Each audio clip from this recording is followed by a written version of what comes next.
Interesting here. Howdy doody. Now, let's talk about the cystic trust, which we have now discussed is a perversion of equity of freedom. Equity was the value of your freedom. It was just monetized, but there was an equity in your liberties. When it became monetizable into what the Philosopher's Stone create is mass quantities of gold and silver, just about any other type of precious metal that you want to just pull out of the earth with blood roots, and your own little firmament encasing, which plays with the moon and the sun in an alchemic process they call the Philosopher's Stone. Very simple. But I'm not going to play with the moon. So, your cystic trust. What about your remedy? Because they had to give you a remedy. They couldn't just take everything away. They had to have something lurking in the shadows that gave you your thing.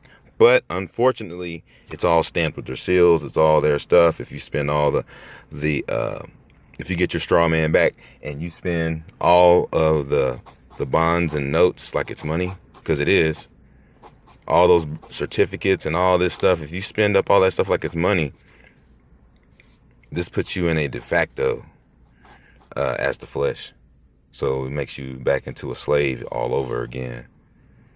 So do you want to spend up your cystic trust? You do want to use it to discharge debts because all the corporations are already prepaying and charging it anyway. So that's on them to set their accounts to zero off of a cystic trust set for you, as your remedy, as your 40 acres and a mule or whatever you want to call it. But again, do you want to take the boat? See, that's the thing. You might as well just say, hey, man, I can make my own equity. Because you can. And you can create promissory notes from your hands. It's amazing what you can demand. So, if you're just creating money out of thin air, promissory notes and I'm buying cars or whatever, or discharging this and that, then you really have the money yourself. You are literally making money yourself. You are like your own bank.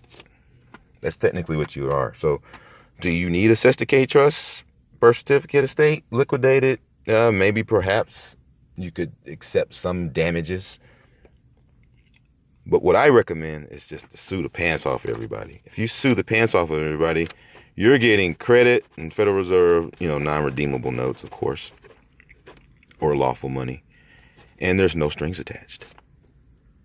There's no strings attached, which means that there's no gateway into any of these entities getting into your equity. So that's what people should understand. Take a look around. All these lawyers and attorneys, they all got a birth certificate with 500 billion on it. You see them spending their shit? Fuck no, they're not. Or they are, they're not saying nothing. But some people are, but some people aren't. But in the end, what's inside of that, what strings are attached? Are you taking the boat? You can make your own equity. It's always been around you and it's free. You just got to be smart and have eyes to see. Stay awake.